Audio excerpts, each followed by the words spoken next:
Selamat malam, teman-teman. Kita hari ini akan melanjutkan pembahasan tentang Object-Oriented Programming. Nah, yang lalu kita sudah belajar bahwa kelas itu seperti suatu definisi, sedangkan objek adalah perwujudan dari definisi tersebut. Hari ini kita juga akan belajar lebih jauh lagi tentang bagaimana kelas itu bisa berelasi atau berhubungan dengan kelas lainnya. Kita akan belajar ini di dalam 2 minggu. Uh, yang pertama kita akan belajar mengenai association atau suatu hubungan khusus yang di dalamnya ada dua macam, yaitu aggregation atau composition. Nah, kita lihat dulu. Jadi intinya sebenarnya aggregation composition atau association ini adalah kelas di dalam kelas yang lain. Bagaimana kok bisa ada kelas di dalam kelas yang lain? Kalau selama ini kita belajar bahwa kelas itu kan punya data atau data member. Nah, kemudian data itu kan private ya, disimpan supaya tidak bisa diakses oleh objek lain, tetapi objek lain masih boleh mengakses dengan cara kita membuatkan properti. Nah, data member yang selama ini kita buat itu adalah memakai data yang simple tipenya. Misalnya integer, string, dan lain sebagainya. Contohnya seperti kelas student ini ya. Kelas student ini punya ID, punya nama, punya alamat. Semuanya tipenya string. Ini adalah simple data type. Nah, kalau kelas di dalam kelas lain, artinya data membernya ini bukan simple data type, tetapi data membernya ini bisa berupa objek dari kelas lain.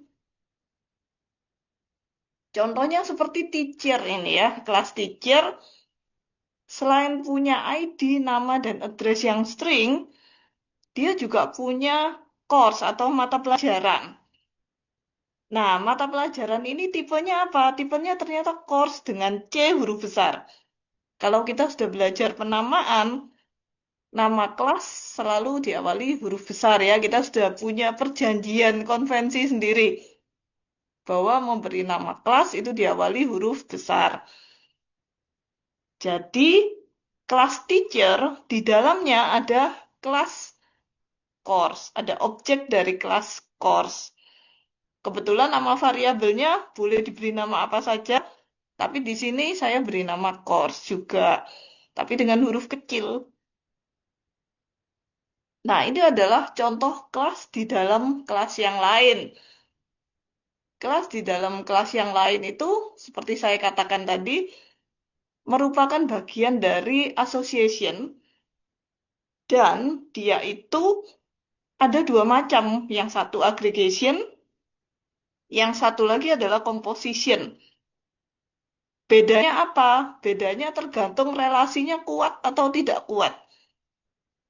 Relasi yang tidak kuat itu artinya objek kelas yang di dalam itu objeknya independen. Jadi artinya dia tidak kuat terikat dengan objek yang ada di luar.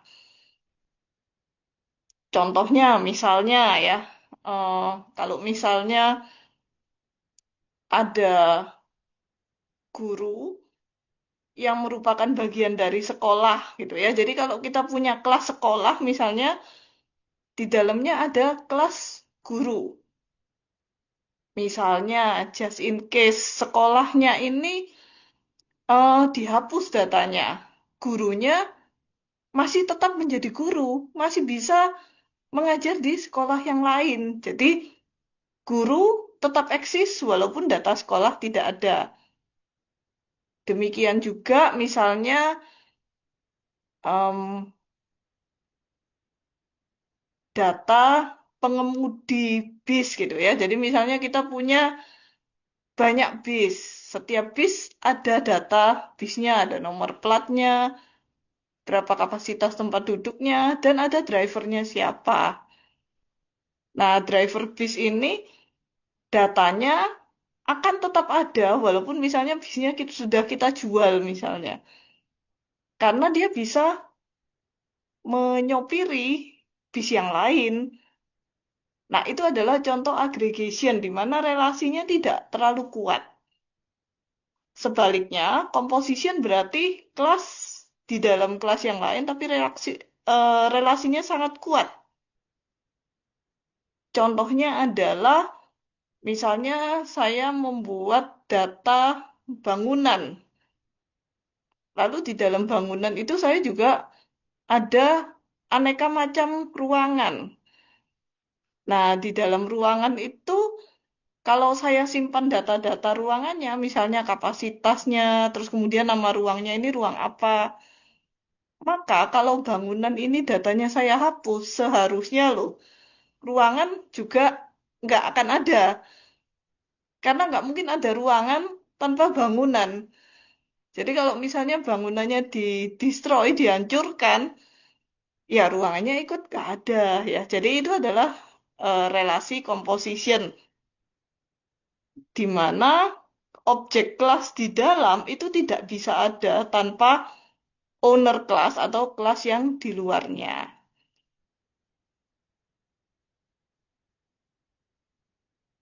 Nah, jadi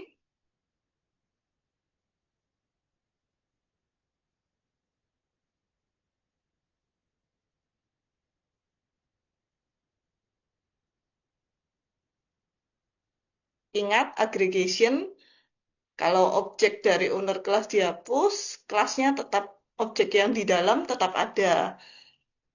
Ini adalah contohnya yang tadi ada.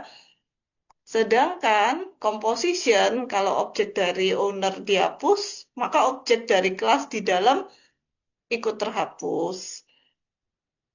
Ini adalah contoh yang pertama tadi, bangunan yang punya ruang. Contoh yang kedua itu, kalau misalnya materi pembelajaran, gitu ya, mata pelajaran seperti OOP ini, Object Oriented Programming, dia punya topik-topik. Salah satu topiknya aggregation ini ya. Kalau OOP-nya dihapus, topiknya juga ikut hilang. Karena berarti satu mata kuliah dihapus ya, berarti mata pelajaran satu persatunya juga ikut hilang kan.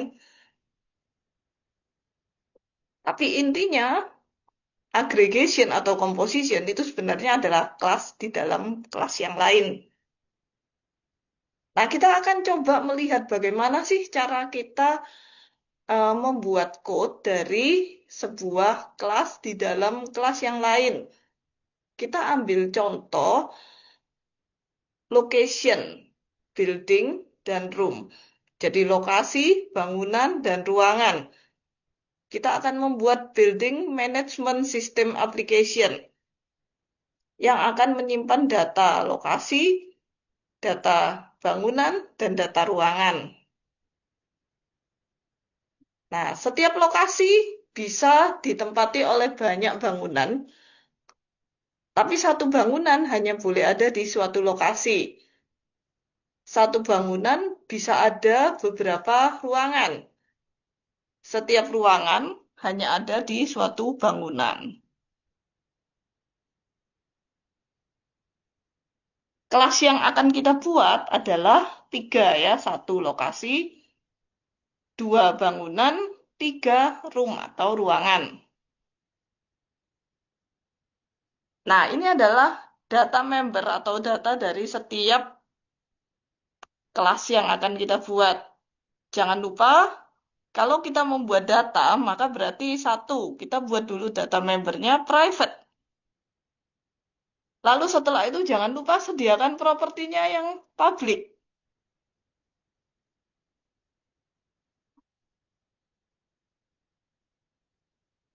Oke, nah sekarang ini adalah class location yang paling sederhana. Satu, semua datanya kita buat private.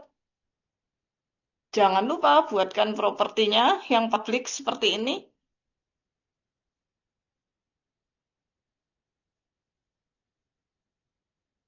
Dan kemudian, nah yang tidak boleh lupa lagi setiap kali membuat kelas adalah membuat constructors. Kita akan buatkan konstruktor yang default atau yang tidak pakai parameter dan konstruktor yang ada parameternya, yaitu parameternya semua data yang dibutuhkan. Maka di sini parameternya adalah ID, name, dan address. Oke, ini adalah kelas location, kelas yang paling basic karena itu kita buat terlebih dahulu. Nah, kelas yang berikutnya akan kita buat adalah room. Karena nanti room ini juga akan dipakai di building. Kelas yang punya, yang paling luar, itu nanti akan dibuat terakhir ya. Jadi kita buat dulu kelas-kelas yang ada di dalam. Oke, jadi kelas kedua yang akan kita buat adalah kelas room atau ruangan. Ruangan punya 4 macam data, yaitu ID-nya. Kita membiasakan ya setiap objek itu kita beri nomor. Ini kebiasaan yang baik supaya kita kalau mau eh, mencari data tertentu, itu kita bukan pakai nama atau apapun, tetapi pakai ID. Karena nama itu bisa kembar, ID tidak bisa kembar. Jadi kita biasakan selalu memberi ID untuk data-data penting. Kemudian ada tipe jenis ruangan, misalnya ruang tidur, ruang baca, ruang rapat, auditorium gitu ya. Lalu ada kapasitasnya untuk berapa orang, dan terakhir ada di lantai berapa. Kemudian jangan lupa sekali lagi, ini kalau kita biasakan terus, lama-lama kita tidak perlu mikir gitu ya. Jadi setiap saat selalu buat datanya dan lanjutkan dengan buat propertinya. Buat secara otomatis dengan encapsulate all fields itu boleh, diketik sendiri juga boleh. Tetapi akan lebih cepat kalau kita buat yang versi otomatis di generate itu ya.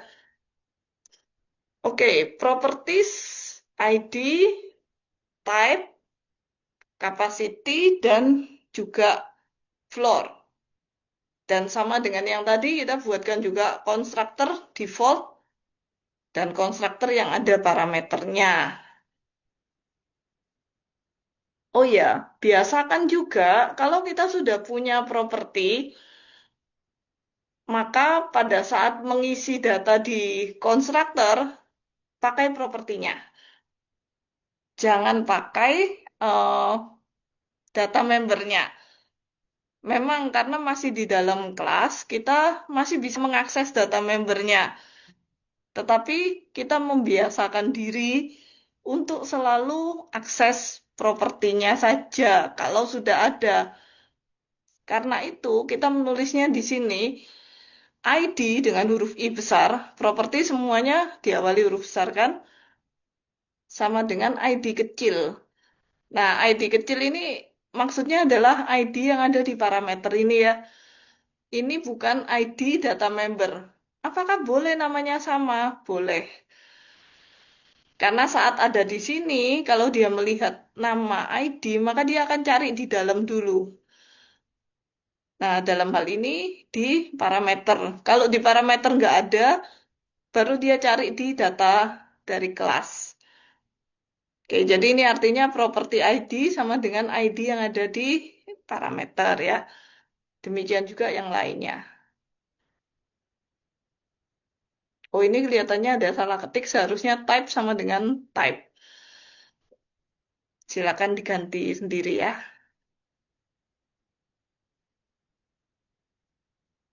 Dan terakhir yang akan kita buat adalah building. Nah, building ini yang nantinya akan menjadi class owner. Dia yang punya location dan dia yang punya rooms. Maka kalau kita lihat di sini, building itu punya data yang simple juga, yaitu ID, nama buildingnya, dan lantainya. Terus kemudian di sini lokasi, di mana locationnya, misalnya di Tenggilis gitu ya. Sedangkan ruangan, karena ada banyak, maka kita buatkan list room. Jadi list, tetapi data yang di dalam listnya itu bukan simple data type, tapi sebuah kelas. Oke, kita sekarang buatkan propertinya untuk semuanya, kecuali, nah, kita lihat ada yang unik dari list room. Karena dia berupa list, maka kita buatkan get-nya saja, sehingga hanya bisa dilihat isinya. Tapi untuk mengisinya, kita berharap mengisinya satu per satu. Bukan langsung semua ruangan diisikan. Jadi karena itu kita tidak buatkan setnya. Nanti kita harus buatkan suatu metode untuk mengisi satu ruangan. Jadi seharusnya bisa kita buatkan set seperti yang lain-lainnya ya, tetapi dalam case ini saya kira lebih cocok kalau mengisi ruangannya satu per satu ya.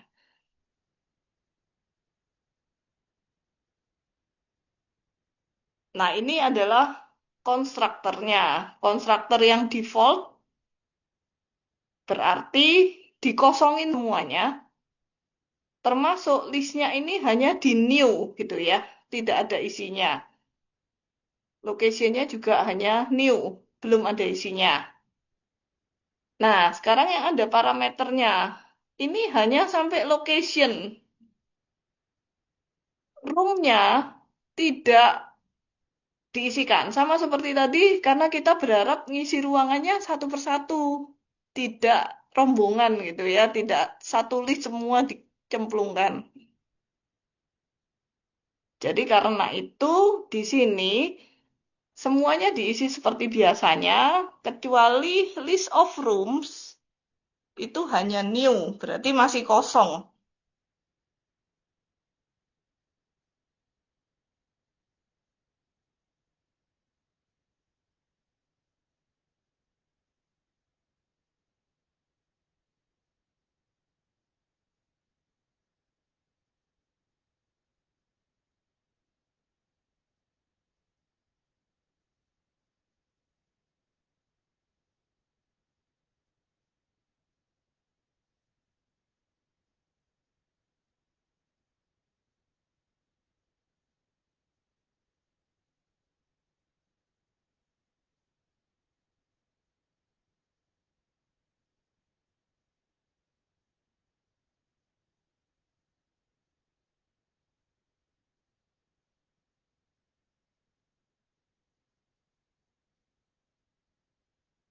Oke, sekarang untuk fungsi atau metode untuk menambahkan satu ruangan, maka parameternya adalah data-data yang dibutuhkan di suatu ruangan. Jadi di metode ini kita buatkan room-nya pakai konstruktor yang berparameter, datanya diambil dari parameter ini ya. Lalu kemudian kita tambahkan ke dalam list of rooms yang ada dengan memakai add.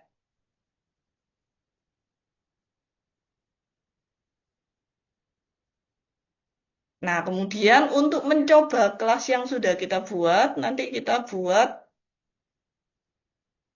main programnya di static void main. Kita coba buat location dulu satu ya. Locationnya kita beri ID T12, name-nya Tenggiri Square, alamatnya Jalan Raya Kalirungkut. Terus kemudian kita buat building. Terus kemudian setelah ada buildingnya, kita tambahkan room satu demi satu. Nah, jadi karena ini hanya untuk mencoba dan memakai kelas yang ada, jadi simple, sederhana saja ya void main-nya. Setelah diinputkan, kita coba melihat apakah isinya sudah benar. Jadi kita tampilkan gedungnya, nama gedungnya, kemudian ditampilkan alamatnya. Alamatnya itu nama lokasi sama addressnya, alamatnya ya. Dan terakhir, kita tampilkan seluruh ruangannya. Jadi kalau misalnya jumlah list of rooms-nya itu nol, berarti kita akan menampilkan belum ada ruang. Tapi kalau misalnya sudah ada isinya, maka untuk setiap ruangan pakai for each ya, karena ini list. Untuk setiap ruangan kita akan tampilkan satu per satu. Jadi untuk setiap ruangan itu berarti perintah for each-nya adalah room. Kemudian kita beri nama satu ruangannya itu one room. Di mana di dalam listnya itu kan ada di dalamnya the Hive ya. Karena buildingnya itu adalah the Hive. Jadi the Hive dot property list of rooms. Lalu kemudian kita tampilkan nama dan lantainya. Oke, ini adalah contoh eh, kelas di dalam kelas yang pertama. Sekarang contoh yang kedua, artis dan lagu. Kita sebut aplikasinya Music Management System Application. Data yang disimpan adalah artis dan lagu. Ini lebih sederhana karena setiap artis bisa terlibat dalam beberapa lagu. Satu lagu juga bisa punya beberapa artis. Kelas yang dibutuhkan hanya artis dan lagu saja.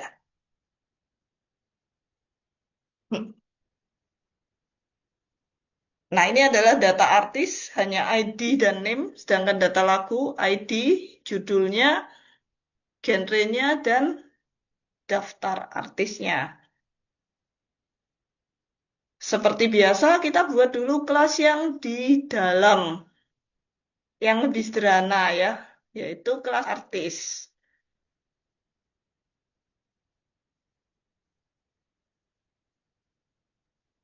Kita buat data membernya, dan untuk setiap data member kita buatkan propertinya.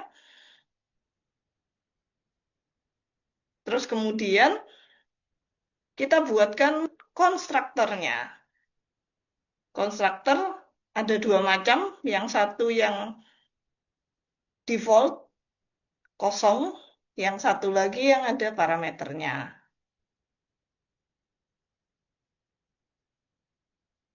Yang kedua, kita akan membuatkan kelas song. Datanya ada tiga, ditambah.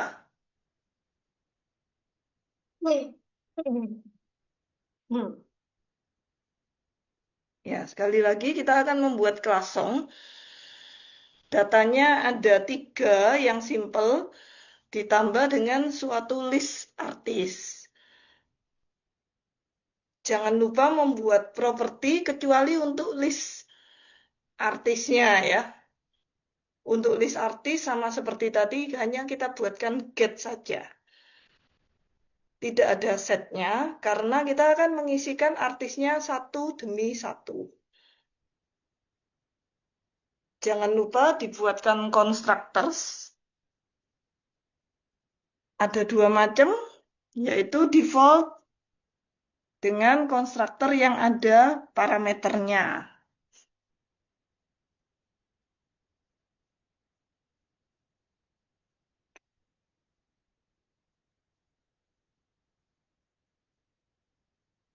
Terus kemudian jangan lupa ada fungsi untuk menambahkan satu artis. Nah, ini adalah contoh lain untuk menambahkan satu artis kalau parameternya langsung artis ya. Jadi ini agak berbeda dengan yang tadi, yang parameternya adalah seluruh datanya. Kalau ini kita anggap artisnya, data-datanya sudah diisikan. Kita boleh juga membuat metodenya seperti ini.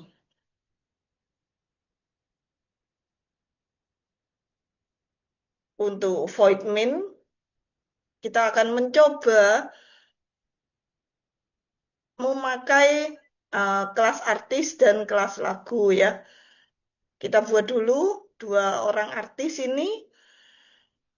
Setelah itu kita buatkan songnya atau lagunya. Lagu ini memiliki dua orang artis. Jadi bisa ditambahkan artis yang pertama. Oh ya, ini harusnya ditambahkan artis yang kedua, yaitu Max. Nanti kita tampilkan sama seperti tadi.